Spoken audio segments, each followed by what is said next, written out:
What is up everyone, Movie back again with another end of month vlog. This is just me talking about everything I watched in the month of August 2023. Some of these are on Blu-ray, some of them are at the cinema, and some of them are from streaming, and there's a TV show in here as well.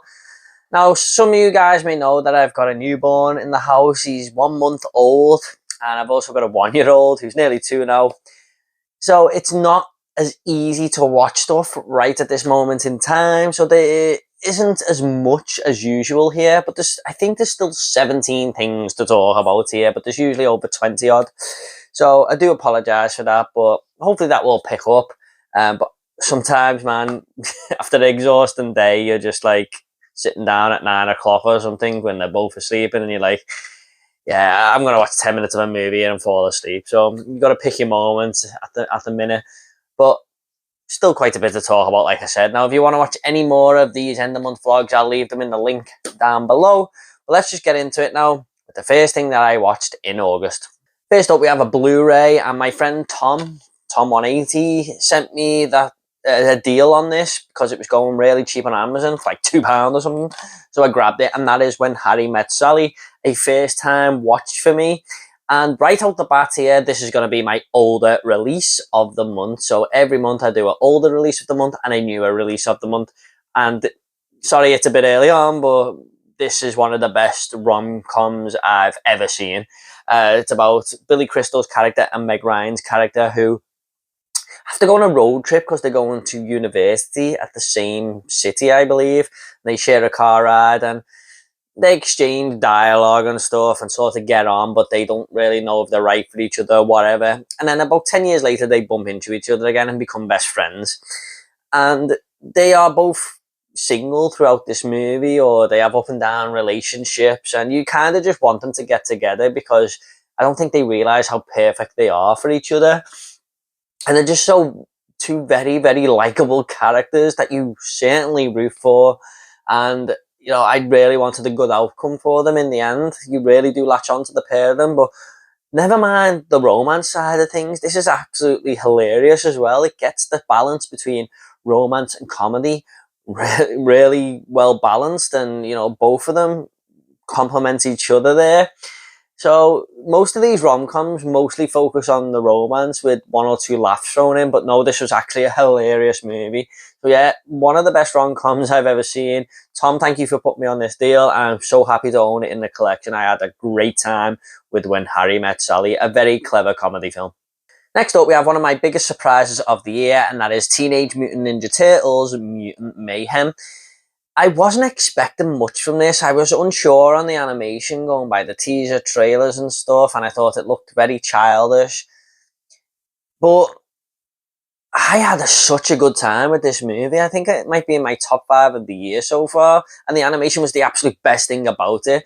Never ever judge a movie going by the movie trailer, because I learned that lesson from Matrix Resurrections, because I thought that was going to be one of the greatest films ever, and it was absolutely one of the worst. But yeah, this movie, I just had such a fun time with it. The turtles are so likeable in this film. It sticks to what it's called, Teenage Mutant Ninja Turtles, because they are acting like teenagers in this. They're not fully grown adults like in some of the movies, like especially the Michael Bay ones, where they're very mature characters. And it just shows you basically the origins of them, how they've become to mutate into these turtles. You know, it does that very quickly there. Splinter as the father figure, and they're going through troubles that you usually have with your parents when you're a teenager and stuff. But there's a big looming threat out there from these other mutants who have been cast aside by the humans, and they kind of want to take over the world and try and get the turtles on side. And one of the villains in this movie, like the big villain, is voiced by Ice Cube, and he done such a great job in this movie. I thought he was absolutely hilarious. So I just had a great time with this film. Lots of great characters, fun. Doesn't overstay a 12 film. Just has a great time and sort of sets it up for another one. And I hope we get a sequel, because this was absolutely brilliant. I loved this movie. If you're on the fence about it, because you're a casual TMNT fan, I should have just said Turtles fan. Definitely go and give this a go. It's on digital now as well, I believe. It was just such a blast. I had a great time with this. So that is Teenage Mutant Ninja Turtles Mutant Mayhem. Next up, we have another Blu-ray now, and this is Nightmare Beach. I've actually fully reviewed this on the horror channel, so I'll leave the link for that down below if you want to check it out. But I was always intrigued about this movie, just going by that cover art there. I used to walk past it in CEX and HMV all the time, and I always wanted to pick it up, but I thought, you know what, I just think that movie is probably going to be terrible. It's the movie cover that's pulling me in. And I bit the bullet and just bought it. I just seen it the last time I seen it, I just went, you know, I'm just going to grab this damn thing. And I had such a great time with this movie. It isn't just a slasher film, it's a slasher film with a good little story attached. It's basically about these two guys who are going to spring break, but there's this killer going around dressed as this motorcyclist. And there's a motorcycle gang who are having trouble with the police in the area, and the police kind of don't want them there because they're terrorizing the locals and the holiday makers. And they want this town to be nice and clean. So there's a bit of a rift going on there between the officers, the police department, and these motorcyclists. And this guy who is a motorcyclist is executed at the start of the film by electric chair, and this killer has come back and started killing people with electricity and stuff. So that raises the question, did he really die? Is he back from the dead? Or is it someone else entirely? It's a mystery movie, a slasher film that keeps you guessing towards the end. So I just think it had a cool little story attached, and the two main leads have suffered loss at the hands of this killer, so they team up to try and go and find this killer and find out who it is. You know, a little bit of private detective thing going on there. We've got John Saxon in here, who is brilliant in this movie. He's brilliant in everything. There is some shoddy acting here and there, but John Saxon is definitely the standout. But this had some great kills in there, some really inventive, creative kills that didn't look cheesy or anything. They looked awesome, and I was so happy to have finally seen this movie. So if you're a slasher fan, and especially an 80s slasher fan, I definitely recommend giving this a go. This felt like a slasher movie taking place in GTA Vice City. That's what it felt like. So definitely worth a go. That is Nightmare Beach. Next up, we have Return to Sleepaway Camp. Now, last month I talked about a lot of Sleepaway Camp movies, and this was hilarious to me. This is basically Sleepaway Camp Part 4. Now, I can't remember if I actually talked about Sleepaway Camp 4 in my last month. I think I might have forgotten to write it down here. But if I did talk about it, I apologise. But it is one of the worst things I've ever seen. It's basically a montage of clips from Sleepaway Camp 1, 2 and 3 thrown together with another 10 minutes of new footage in there because the production company shut down. So it's not really a true sequel. So this is mainly the true sequel to Part 3, I think. And this is Return to Sleepaway Camp, and this has got one of the most bizarre horror movie characters I have ever seen, called Alan. He's like this bully who gets bullied, but he actually deserves to be bullied because he's so horrible to other people. He's just a disgusting, grotesque character who never changes his shirt. That's been got dirt all over it, and eggs have been thrown at it and stuff, and you just can't get your head around this guy. Honestly, he's the biggest talking point about this film. I just couldn't believe what I was watching with this guy. One of the worst horror movie characters ever, but he does have you laughing a little bit at the start because he's that bizarre. You can't quite believe what you're watching. But as the movie goes on, he just starts to really grate on you. Biggest talking points about the film. But apart from that, it's an upgrade on... Well, I wouldn't say an upgrade, but in the kill department, it tries to be a little bit inventive and creative. You know, there's some cool little kills thrown in there, although the killer does have to rely on so many things to go his way for some of the kills. But it's just a typical Sleepaway Camp movie, but probably one of the worst ones. I think I enjoyed 1, 2 and 3 more than this. I've done a Sleepaway Camp ranking on the horror channel, and if you want to check that out and go into more detail there, but it was nice to see a few cameos in this. I'm not going to give the end away or anything like that, but there was an awesome bit of fan service towards the end of the movie there. So overall, not very good, but definitely one to watch with a few beers, or if you want to get high or whatever and laugh your ass off, because it's so bad it's good, or so bad that it's okay, I suppose is the correct term. So that is Return to Sleepaway Camp. Next up, we have Inside Number 9, Season 2. Me and my wife are currently watching Season 3, but yeah, we watched Season 2 this month. It's a decent little anthology series, kind of like Black Mirror. Everything is different, but there's always a little twist at the end, some horror elements thrown in here, thriller moments, you know. it's kind of like Black Mirror. I wouldn't say it's as clever as that, but there are some awesome stories in here. The guys who made The League of Gentlemen uh, came up with this show, and it is very interesting. They're only half-an-hour episodes, but some of the best standout ones here were this Euro train, and they're all sleeping in the same room, like these 6 random strangers, but this one guy just wants to get some sleep for the next day, and everyone keeps waking him up. But there's a cool little twist towards the end of that one as well. And yeah, I can't really think at the top of my head whether it was series 1 or 2 with some of the episodes, but there were some clever ones in here. And one of my worst episodes as well, The Trial of Elizabeth Gadge.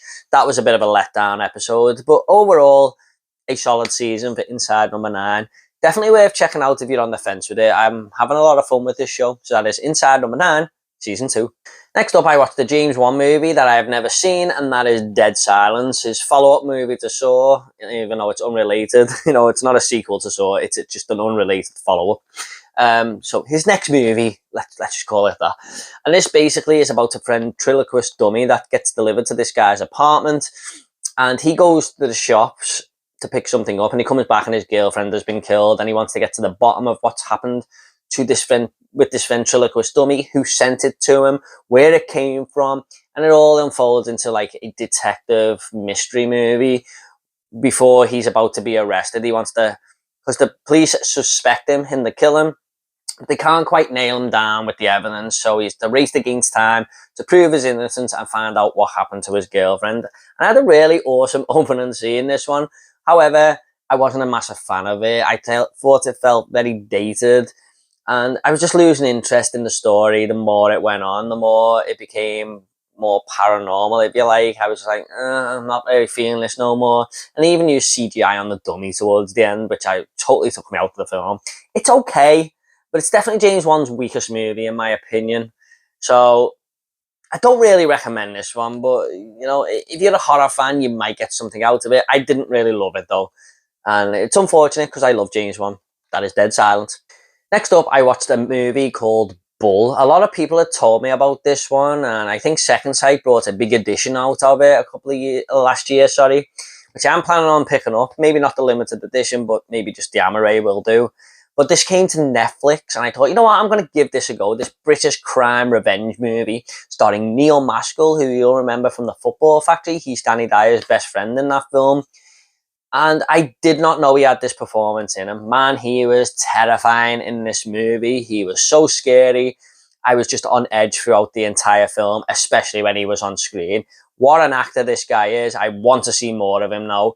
He was fantastic in this film. Neil Maskell, well done, sir. But this is basically about him getting revenge on these people who wronged him. And everyone in this movie are just horrible characters, because he used to work for like this crime family who basically run the town, and they're not very nice people, and they're the ones who sort of wronged them in the past. So he's sort of coming back to try and get revenge on them. And you don't really feel sorry for anyone in this movie. Everyone kind of deserves what's coming to them, even though Neil Maskell's character does go to extremes with some of the characters here. It's kind of like the movie Dead Man's Shoes, but way more violent. I don't think it's a better movie than Dead Man's Shoes, but it is a very, very good film. And it was between this and When Harry Met Sally to be my older pick of the month, even though it's only a 2021 film. So I highly recommend this if you like your British crime movies. Definitely worth a go. And in an ending that I kind of didn't see coming, but I thought it was really clever. But it's worth just watching for the rest of the movie. Everything else in there, the brutality of it. Well, a really, really violent movie. That is Bull. Next up, we have Mother May I. This is a drama movie that is kind of advertised as a horror film, and there are horror elements thrown in here, but I thought this was definitely more of a couple-focused drama, really. It's about Kyle Gallner. I hope that's his name, the guy off Smile. I think it is. And his girlfriend, I'm really sorry, I forgot her name. Is it Holland? Something Holland, the name is. She and him, Kyle Gallner goes to get this cottage that his dead mother has left to him. And they decide to stay a couple of nights to see if they want to actually live in this cottage or sell it on. And overnight, they have some mushrooms, as you do. And Holland, I'm really sorry I forgot her name, but she wakes up and is in the character of Kyle Gallner's mother, and she's bringing him breakfast in bed and stuff and treating him like it's her son. And they don't know if she's been left in a trip or it is actually the mother taking over this character's body, really. And I thought she was excellent in the film. She was fantastic. Definitely overshadowed Kyle Gallner, who I do like, but she was the standout of this movie. However, this was a very, very dull, boring, and slow-paced film that just really didn't do much for me, and it all builds towards this climax that wasn't really all that great of a payoff, in my opinion. So one of my least favorite movies of the year. I do not recommend it. I was just kind of bored with this one. Interesting concept, not executed very well at all. So that is Mother May I. Next up, we have Cobweb. Now, this was one of my favourite horror movies of the year so far. This basically reminded me of People Under the Stairs a little bit. It's about this young boy who can hear noises in the walls of this house where he's living.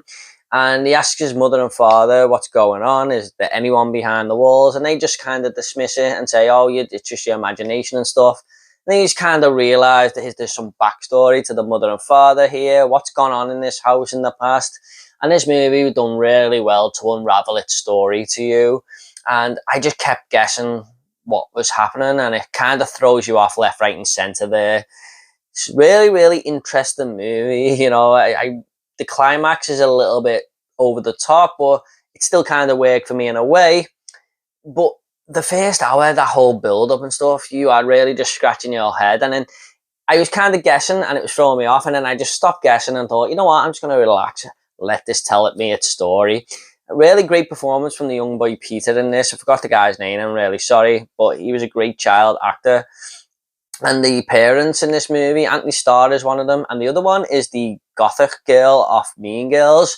Really sorry I forgot her name as well. I'm not doing well with the names today. They are brilliant in the role. You're always on edge when these two characters are in scenes together, especially when Peter's teacher comes to the house to ask a few questions about Peter and his childhood and his upbringing.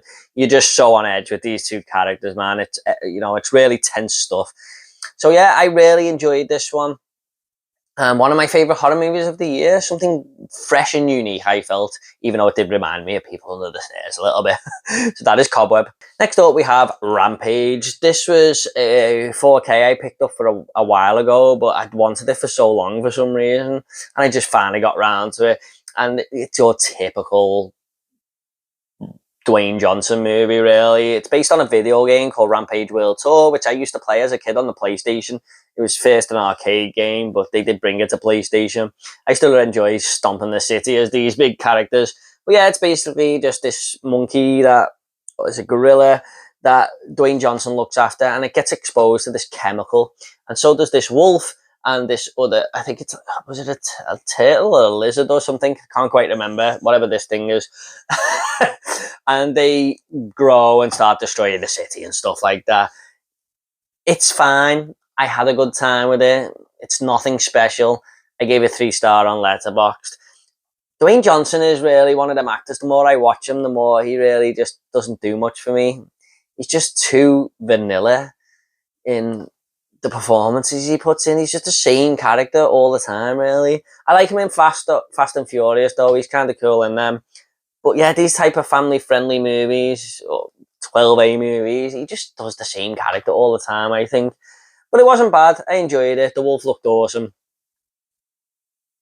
Yeah, I wasn't really buying him talking to the gorilla, though, all the time. It was a bit weird. But yeah, not bad. A decent video game adaptation movie. That is Rampage. Next up, I went to a Scream Unseen, and that is when you go to the Odeon Cinema or View or whatever you go to, and you don't know what you're going to see. But the Odeon Cinema like to give hints throughout the week on social media, and they give you 3 hints and everyone guesses the movie, so you always know what you're going to see. It's unavoidable, really. I always bump into it on Twitter, even though I'm kind of not wanting to see it. I wish Odeon wouldn't do that. I'd like to just go in and watch something without knowing what it is. Social media kills the fun in some things, man. But anyway, this is a movie called The Dive, and it wasn't really a horror movie. I don't know why they advertised it as a Scream Unseen. It's more of a frustrating, intense situation that the two characters find themselves in. Because one of them is stuck under a rock at the bottom of the ocean, and she's got to run out of it. So it's up to the other character to try and break her out and come up with all these ideas to how they're going to get out of it. It's kind of like the movie Fall, but in the ocean. And I thought Fall had way more horror elements towards it. This was more of a realistic situation that people could find themselves in, really. It wasn't really too much horror in this. I weren't really latching on to the two main characters. I found the story kind of boring and dull. It kind of dragged a little bit. It was okay. It's watchable. But I definitely recommend just watching this on VOD or something when it comes to Netflix one day or whatever, because that's what will happen. I wouldn't go out the cinema to watching this. I just found it very bland and generic, really. And I thought the Fall was a way better film. Even though one is in the skyscraper and one's the bottom of the ocean, it's the exact same thing. So that is The Dive. Now, I've got my new release of the month here. Now, when I say new release of the month, it doesn't mean it came out this month. It just means it's a 2023 movie release. So this one came out at the start of the year. But I've only finally got to it because the cinema times when I wanted to go and see this were like 9:30 at night. And I knew I weren't going to stay awake for it. So when it came to Blu-ray, I grabbed it straight away. And that is Infinity Pool. Wow. What an incredible film this was. I could not take my eyes off the screen. This basically follows Alexander Skarsgård and his girlfriend, or his wife it might be. They're on holiday and they meet up with Mia Goth's character, and this who's like a fan of his writing. He's like this writer. And they get talking, and her fiance, and they sort of start hanging out together. And a crime is committed by accident, which sees Alexander Skarsgård in a lot of trouble. And what ensues after that is something that I never seen coming. I've never seen a movie do anything like this before. And I was hooked from start to finish. This movie was fantastic. So well acted. Mia Goth, man, just let her be in as many movies as possible. She is fucking phenomenal in this movie. And their accent is so off-putting. It's like a terrible British accent, but it somehow just works for this movie. It's just so unique the way she's talking in this film. Great characters, great concept. You just can't believe what you're seeing sometimes. And look, this movie is definitely not going to be for everyone, but I was totally on board with it. I was kind of loving it. And Brandon Cronenberg made this film. It's the only movie I've seen of his. I think he's made 3 movies now. I definitely want to check out Possessor after this, and his other one sounds really interesting as well, his first film. But man, this is my movie of the year so far. I've got it number 1 ranked on Letterboxd. I know not a lot of people think the same as me and give it a little bit of a less score, but I give it 4.5 out of 5 on my Letterboxd. I just fucking loved this movie. I thought it was fantastic. So that is Infinity Pool. Next up, we have the latest Batman animated film, Batman the Doom That Came to Gotham. And honestly, I usually get on board with these animated Batman films. I usually find a lot of enjoyment in them, even though they're usually only 7 out of 10 movies. But this is the worst one I have seen. I just wasn't feeling this movie at all. It's got usual good voice acting in there, usual good animation. But I just can't. Do you know what? It was that. I really didn't enjoy this. I can't really remember too much about it, and I only watched it a couple of weeks ago. Yeah, it's like a horror monster type demon movie. I just wasn't feeling it at all. I'm really sorry. I can't really talk too much more about this, but it was just a very, very forgettable film, and it's one of my least favorite movies of the year so far. Very disappointed in it, which I'm kind of gutted about because I do like these animated films, but this was the worst one so far, easily. And I own about 10 of these now. I've got a big Batman collection above me there. But yeah, definitely my least favourite one. So, unfortunately, Batman the Doom That Came to Gotham, I do not recommend, even if you enjoy these animated Batman films. Next up, we have Killer Book Club, which is the new Netflix slasher movie about a killer clown going around this campus. Now, I was always going to watch this. I love killer clown movies. I love slasher films. And them two mixed together, yes, please give me that. And this is a Spanish movie and it's got subtitles, so that may put you off a little bit. I don't know. I don't care about subtitles. I'll watch it, but I know a lot of people don't like them. So just a heads up there if you go to watch it. But this is basically about these book club members, and a prank is played on this teacher who's done something bad, really. I won't get too much into it. I'll just let you watch the movie. But they accidentally kill him, and this killer kind of knows about it and is within the book club on WhatsApp, teasing them all. And what I liked about this is it plays fun at the horror genre. It says, like, horror is fresh out of ideas. Horror is no good anymore. It's all just borrowing from other horror movies and stuff. And this movie is kind of borrowing from Scream as it does that. And I Know What You Did Last Summer. It's the same type of story as I Know What You Did Last Summer.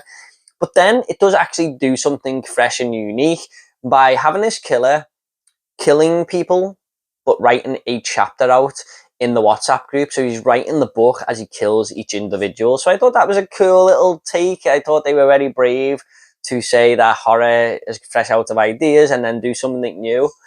I thought that was fun. But overall, it's not really a great movie. It's okay. You know, there was some cool little death scenes and stuff like that. I thought the clown costume looked awful. One of the worst killer costumes I've ever seen. And I kind of guessed who the killer was. So, yeah, overall, if you like your slashers and stuff, maybe give it a go. I thought it was just fine. I give it 3 out of 5 on Letterboxd. So that is Killer Book Club. Next up, we have another surprising film for me, and that is Gran Turismo. I only found out a day or two before going to see this that Neil Blomkamp made this film. So instantly I was like, okay, now I'm definitely looking forward to this. I'm a fan of him. I really like District 9, Elysium, and Chappie gets way too much hate in my opinion. I loved that movie. I liked it better than Elysium, although District 9 is his best. But Gran Turismo might actually be his second best movie now after seeing this. So this is basically a video game adaptation mixed with a true story. I like the way they intertwined both of them there to make a great movie. This is basically following this young boy who is one of the best Gran Turismo players in the world. And he wins this competition to become a real life driver and win a contract with Nissan. And this actually all happened. So I forgot the guy's name off Stranger Things. I'm really sorry. You know the guy I mean, the big guy. I'll put the name on the screen now. David. It's gone out of my head. I'm really sorry. I'm terrible with the names today. But he is someone who's got to coach this young boy, and he doesn't believe in him whatsoever. He's an ex-race driver himself, and it's about a little friendship forming there, and the young lad's got to win him over and, you know, kind of prove that he can do it. Now, as the movie went on, I totally latched onto a lot of the characters in this film. There's a relationship with the young boy and his father, and you know what, it kind of had me in tears at the end of the movie. I was really emotional. What I was surprised about was there was people in my cinema cheering at this movie, and you know, you could hear people crying and stuff like that. It pulls at the heartstrings, this film. It plays on emotions. I was fully invested with these characters from start to finish, and as it went on, like I said, you grow even more with them. So I was very surprised how good this movie was. If you're calling it a video game adaptation, it's one of the best ones. So yeah, a fine movie for the year. I had a great time with this, and the race sequences are filmed brilliantly. So Neil Blomkamp, another great movie to add to his filmography there. And please come back, Neil, for RoboCop Returns. You're the perfect person to direct that film. Please come back for it. So that is Gran Turismo. Next up, we have Behind the Mask, The Rise of Leslie Vernon. A couple of people have told me to watch this over on Twitter, and I was really looking forward to this. I was so interested in this movie because this is a mockumentary film where this crew go and film the day-to-day life of this upcoming killer called Leslie Vernon, and he agrees to have them filming and stuff. And this takes place in a world where Freddy Krueger, Michael Myers, Jason Voorhees, they're all real. So they are all in this real universe. There's even a point at the start of the movie where we go to Elm Street and the neighbours don't really want to talk about Freddy and stuff. And Leslie Vernon is taking inspiration from them and wants to be the next big killer. And I thought that was just such an awesome concept. I'd heard so many good things about this, and I was so disappointed with this movie. I just didn't like how visually it looked. I get it's meant to be a found footage documentary film, but it just wasn't vibing with me at all. I didn't like the fact that Leslie Vernon was just allowing this documentary crew to film him, because I could never latch onto the fact that you've got to just suspend your disbelief with that, because there's no way a killer's going to let a documentary crew follow him around. I just couldn't get on board with that at all, and it's all the way through the film. Yeah, I just wasn't a fan of this one, unfortunately. It had some good moments and stuff. It was an interesting concept, but overall, it just didn't do nothing for me. I wouldn't say I would never watch this again. You never know, but yeah, it just wasn't vibing with me at all. So that is Behind the Mask, The Rise of Leslie Vernon. Next up, I watched Annabelle Comes Home. I watched the other two Annabelle movies this year. I've got The Nun and The Curse of La Llorona to watch before going to see The Nun 2 next week, so I'll probably have them on next month's video. Yeah, I'm just catching up with the Conjuring universe. Now, this one started off really well, I thought. It's about this babysitter and her friend who are babysitting Ed and Lorraine Warren's daughter. And one of the babysitters is very intrigued about the room where all the horror antiques go and stuff.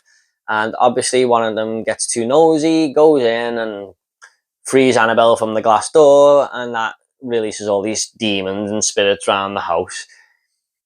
Yeah, it was okay, but it just fell into the generic trap of being another generic horror movie. It's kind of on par with the other two Annabelle films. I don't think any of them are much better than the other one, to be honest. Little fine margins will put one above the other. They're kind of all the same for me. There's a moment where this guy who is trying to woo this girl, one of the babysitters, and he turns up with a guitar outside the house, and I was just cringing so hard for the guy. I was like, what are you doing? If you've seen the movie, you know what I'm talking about. But yeah, it wasn't bad. Nice little slipcase there. God, I showed two different covers off.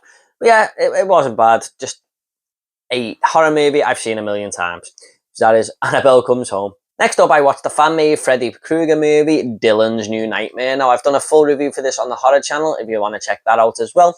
This is a fan-made film that is a sequel to New Nightmare, and it follows Dylan. And Michael Hughes is actually in the movie playing Dylan 25 years after the events, and he's having nightmares again about Freddy, and Freddy's trying to break into the real world. Now, Dave McRae, who plays Freddy in this, is fantastic. He is awesome as Freddy. He blew me away. He surprised the hell out of me. He was phenomenal. The voice and everything, fantastic. And I thought this was a cool little fan-made movie. It just scratched a bit of a Freddy itch, but also left me foaming at the mouth for more Freddy. It kind of bridges the gap between this and the new movie, and I'm so happy for these guys. There's some really nice camera shots from Cecil Laird, who's the director of this movie. I think he's got a lot of talent behind the camera and an interesting little concept and some cool nightmare sequences. So yeah, definitely give it a go if you're a fan of A Nightmare on Elm Street, if you're a Freddy fan, and definitely if you're a fan of A New Nightmare, because it's a really cool fan-made horror movie. So that is Dylan's New Nightmare. And last up, we have Nosferatu, a film that Nosferatu, should I say? This is a film that I've wanted to see for a long time. I can't call myself a horror fan without watching this now, can I? And you know what? I didn't love this movie, but I did like it. This is a silent film, and it's basically just telling the story of Nosferatu and how he came over from the ship and stuff like that. And I just think the story construction of this film is a little bit off at times. Like, sometimes I was like, who's that character again? What are these two doing here? And people might think this is a simple movie. Maybe it's just my concentration levels. Now, for the last 10 minutes, I was kind of really dropping off and having to rewind the movie.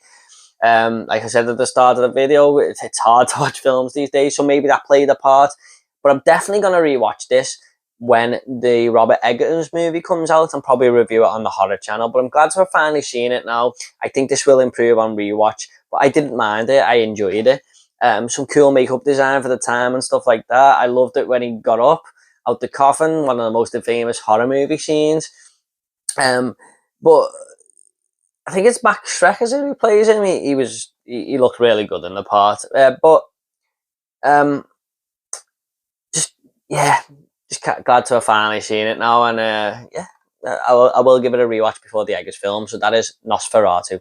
Okay, guys, I hope you all enjoyed this end of month vlog. What did you think of these films? Leave them in your comments down below, and I'll try and get back to you all, I promise. Got a Blu-ray and 4K update coming soon, and a Rise of the Foot Soldier Vengeance review. So look out for those. Thanks so much, guys. Take it all easy. I'll see you all next video.